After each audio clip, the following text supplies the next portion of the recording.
Welcome to MMA On the Rise, bringing you the best local, regional, and national mixed martial arts and combat sports.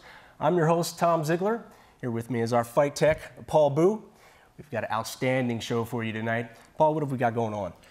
We were recently at Coyote Joe's for Fight Lab Promotions, recent event in Charlotte, North Carolina. We had an awesome bunch of fights. We were cage side, and we've got a great fight we're going to be featuring tonight. We also have our fighter showcase as well as our fight breakdown. Stay tuned, you don't want to miss this.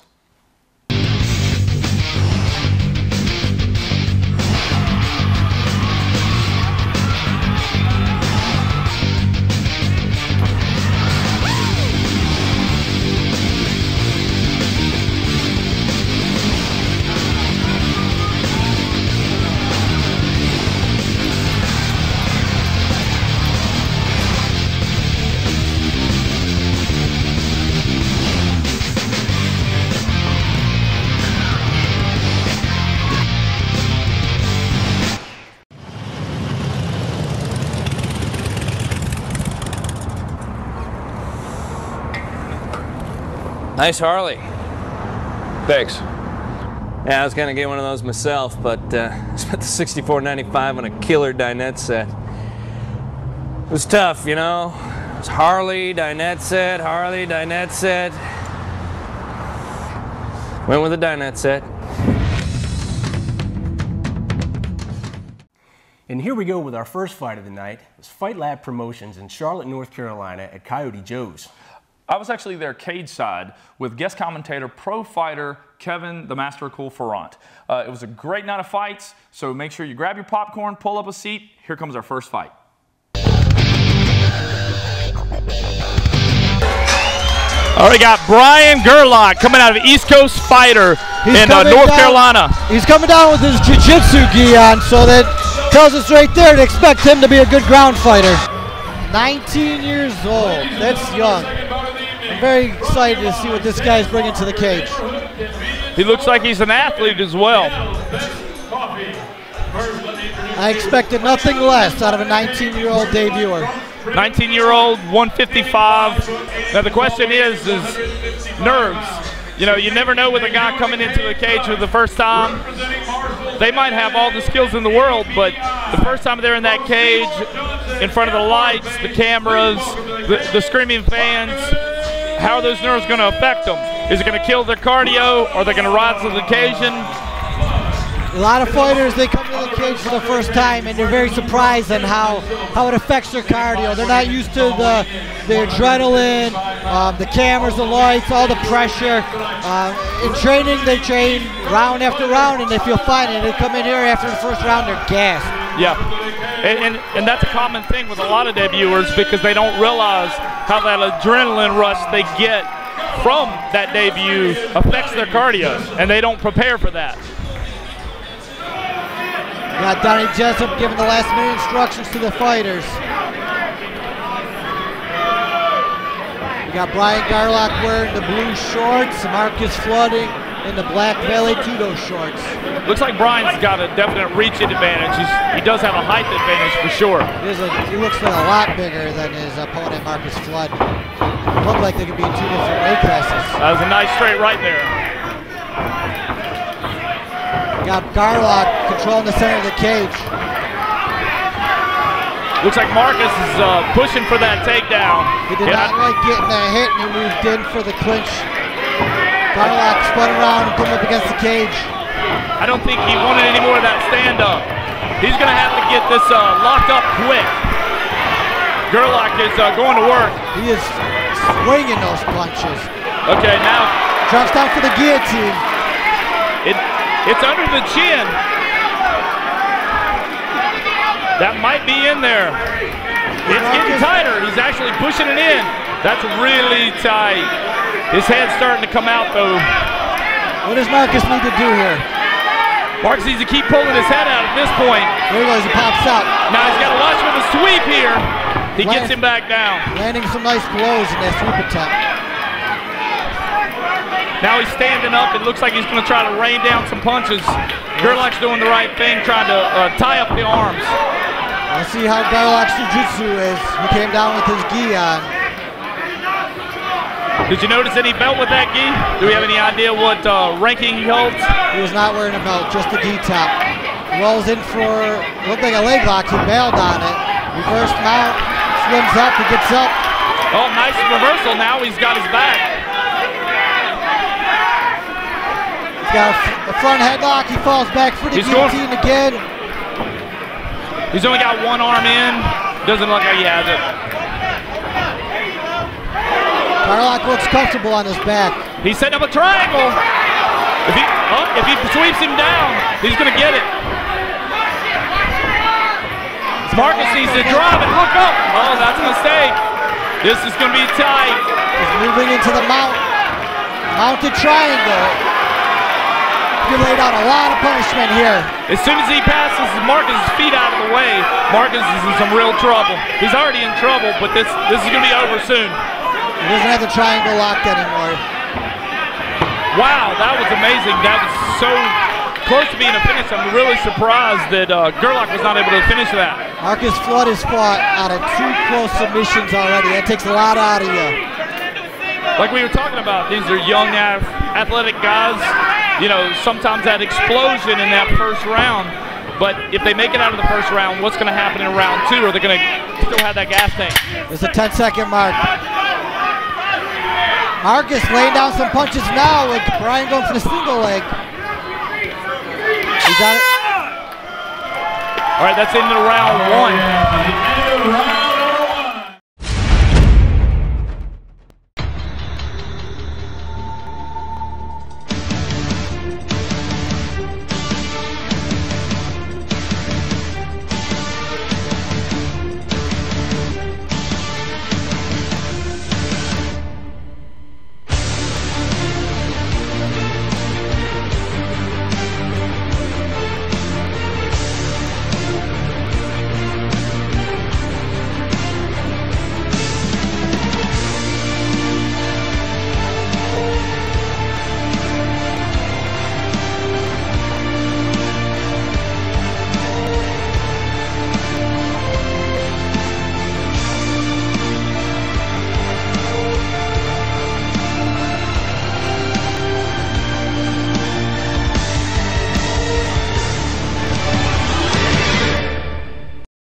Buffalo Wild Wings. You have to be here.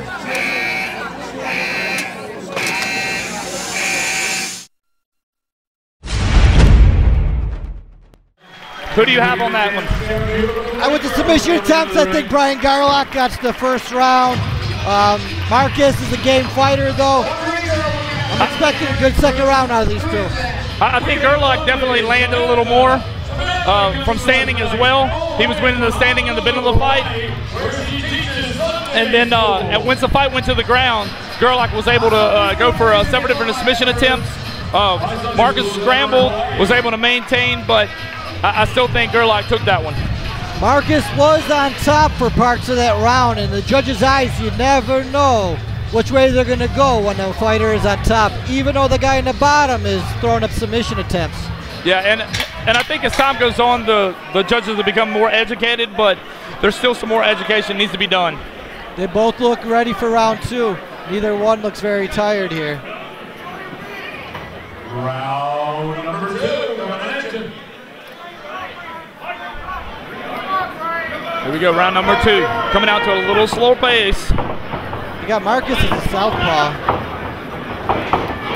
Garlock landing some right hands. Oh, nice overhand right. Marcus puts him up against the cage again. Landing some uppercuts, some rights. He's got it rocked. Oh, that's a nice right. Oh, and he fires back.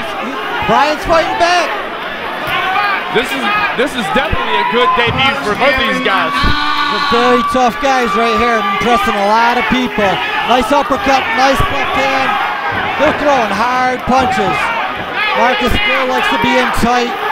Hold the clinch. He gets a nice, Garlock gets a nice knee to the midsection.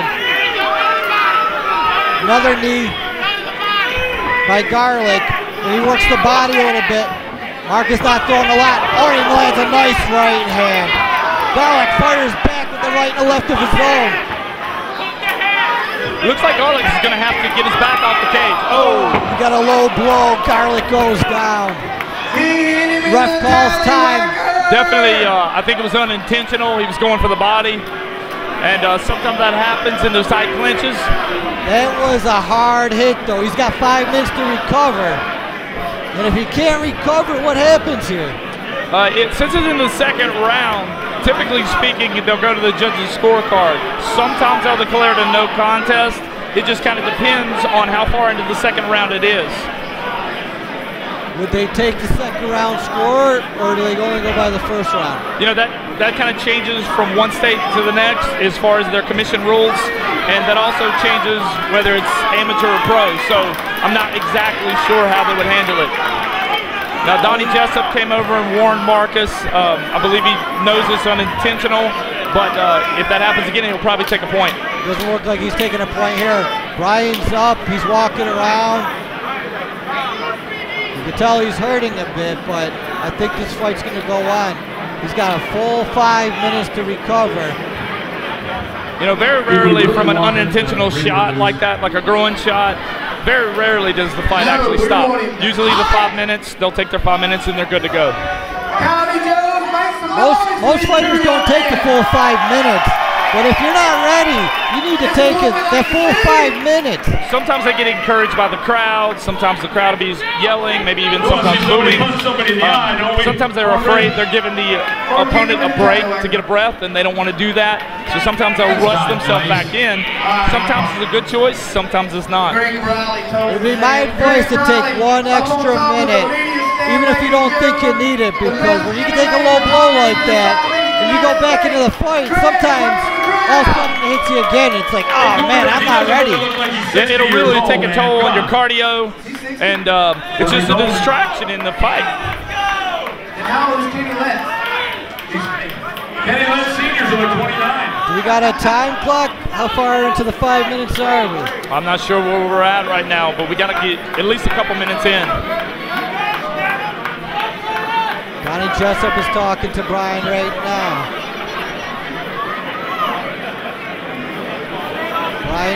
Brian is, you know, for a debut guy, he seems pretty seasoned. He's taking as much time as he needs. Which, again, like you say, sometimes that's the best option. Because both guys are retired, so he's getting just as much of a rest as his opponent. Now the question is that going to make Marcus gun-shy going in, worrying about losing a point? Looks like we're starting it up again. Here we go. No point is taken. We come back out again. We got Marcus in the southpaw. He comes in with the right jab. Brian is swinging heavy. He wants to end this fight. Oh, he's taking some punches there. Marcus getting aggressive himself. Nice right hook. Overhand rights. Again. More overhand rights. Oh man, he's got his back. Last much longer. Marcus is really putting. Garlock is going to have to cover up soon. Donnie Jessup's getting ready to step in. That's it. That's it. And it's over. Garlock is down right in front of us.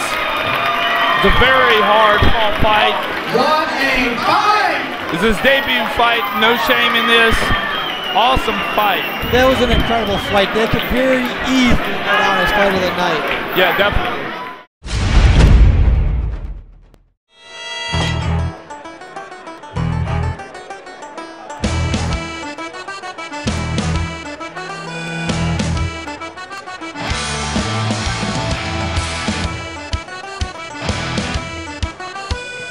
Combine mountains of mouth-watering food, ice-cold beer, and our world-famous Tilted Kilt girls, it's enough to get anyone's attention. Come on, guys. Tilted Kilt Pub and Eatery. A cold beer never looked so good. I'm Fernando Estera, and you're watching MMA on the Rise.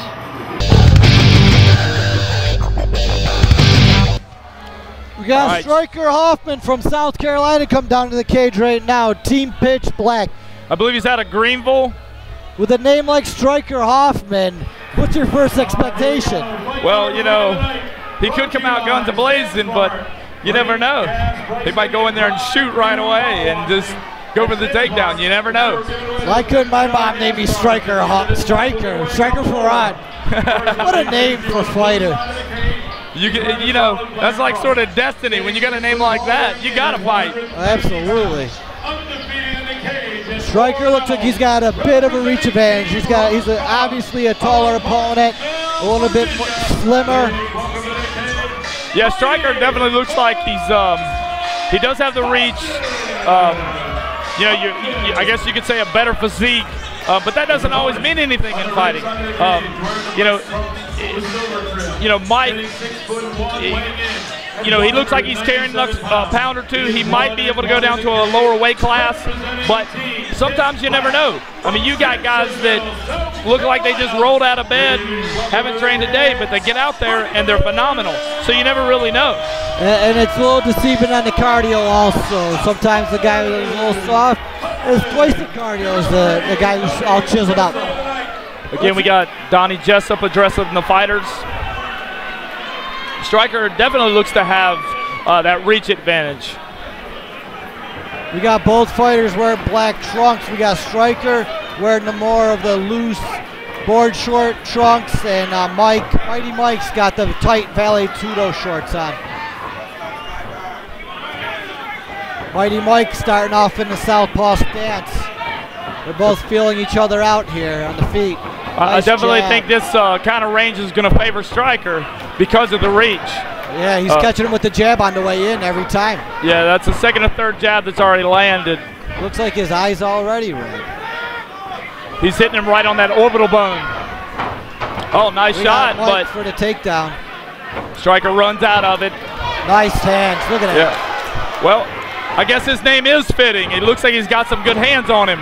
Mike definitely going for the takedown. He's getting the guillotine there. That could be dangerous. He rolls back. He didn't get his legs around him. He stands back up. Mike's doing a good job of staying out of his guard, because if Striker was able to get his legs around him, he would have been able to sink in that guillotine choke. Striker's got some good takedown defense. Mike is really pushing hard for that takedown. He's setting up a Kimura right now. Now if Mike gets around behind his back, that was a close one, but he did get him down. Now he has his back. Mike on his back, he's on top right now. Striker pulls out, reverses his position. Striker on top, sinking his hooks in. He's got one hook in. Now he's a little bit high right now. Oh, now he's flattening him out. Mike's in trouble here. He's looking for the rear naked choke right now. It's close, there's the tap. There's the tap. First round, RNC. Striker Hoffman hands Mike Hodges his first defeat. You know, Striker now moves on to 2-1. He definitely had some good hands, good athlete, and obviously got some submission skills.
For our MMA Fighter on the Rise showcase, we recently caught up with Kevin, the master of cool Furon.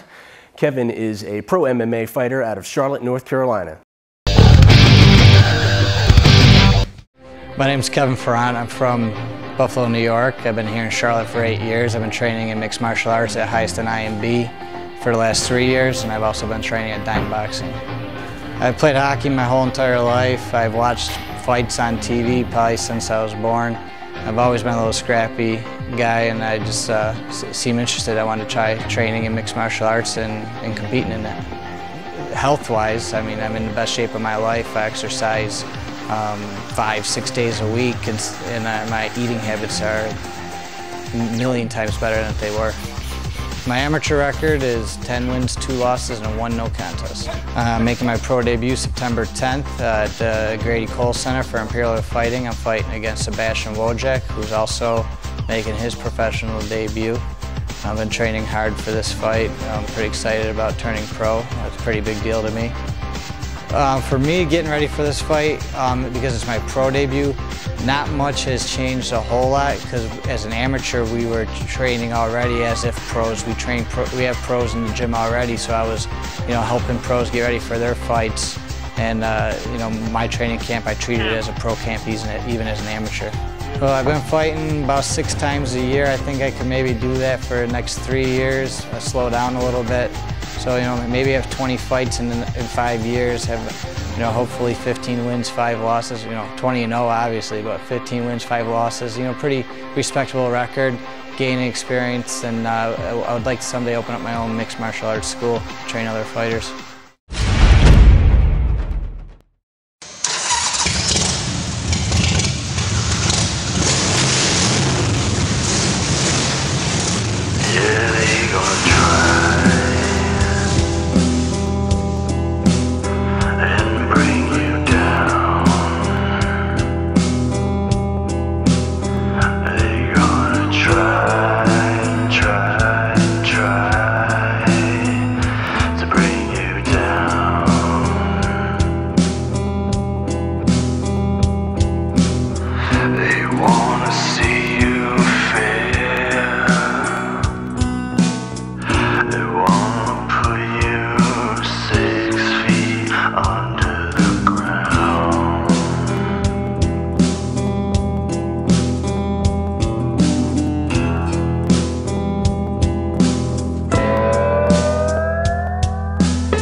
My name is Solon Staley, and we're watching MMA on the Rise.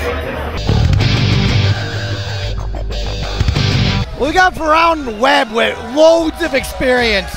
9 wins, 3 losses. He's another guy with a military guy, always tough, always ready to fight. This is going to be a good fight. Kenneth Crowder's a wrestler. He's got a distinct height disadvantage, being 5'3".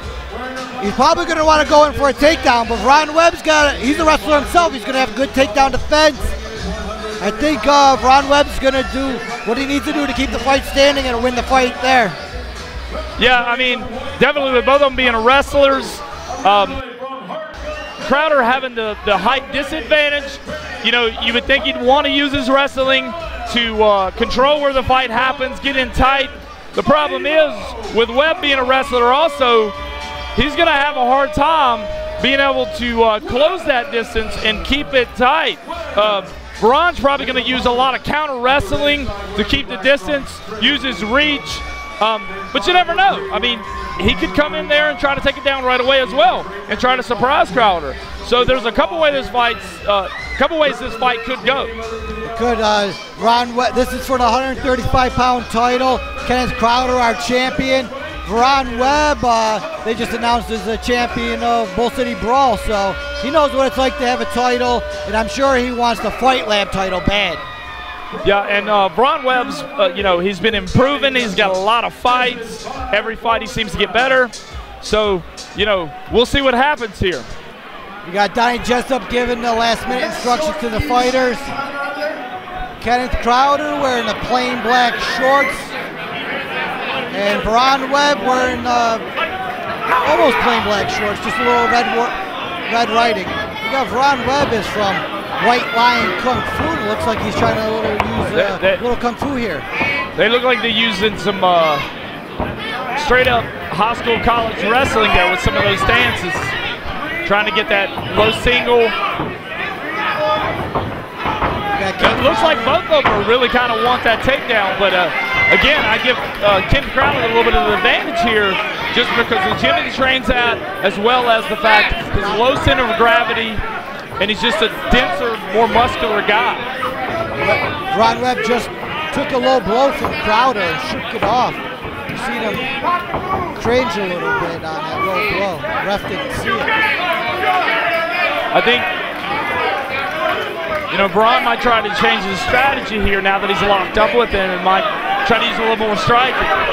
Well, Furon Webb's using this very unorthodox Kung Fu. It's really hard to deal with. You don't get to see that too often, and you don't have much to train with. And he gets the takedown there, but Kenneth Crowder's right back up to his knees.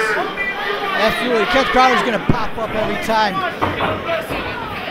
Looks very explosive. Furon Webb trying to get double unders. They're in under-over right now. He's using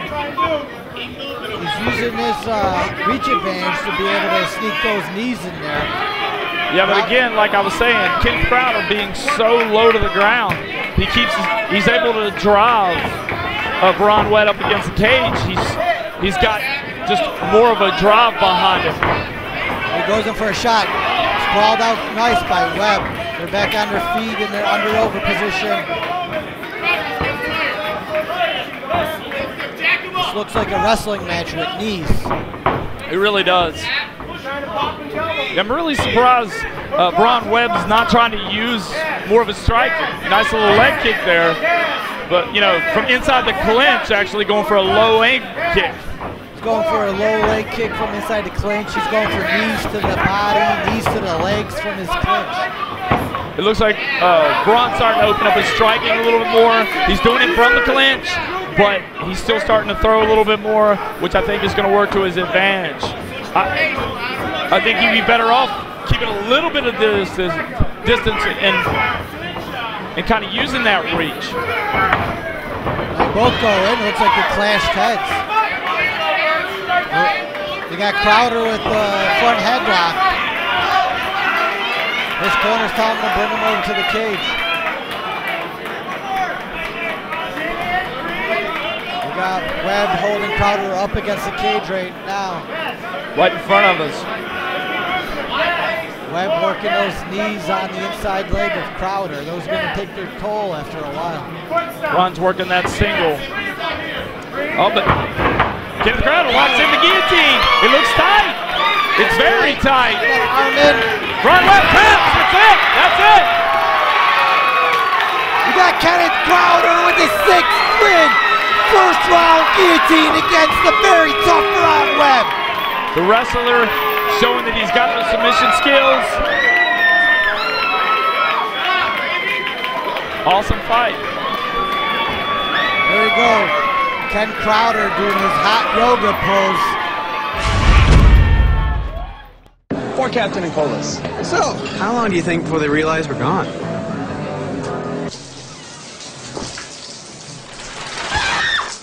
Hey, here we go.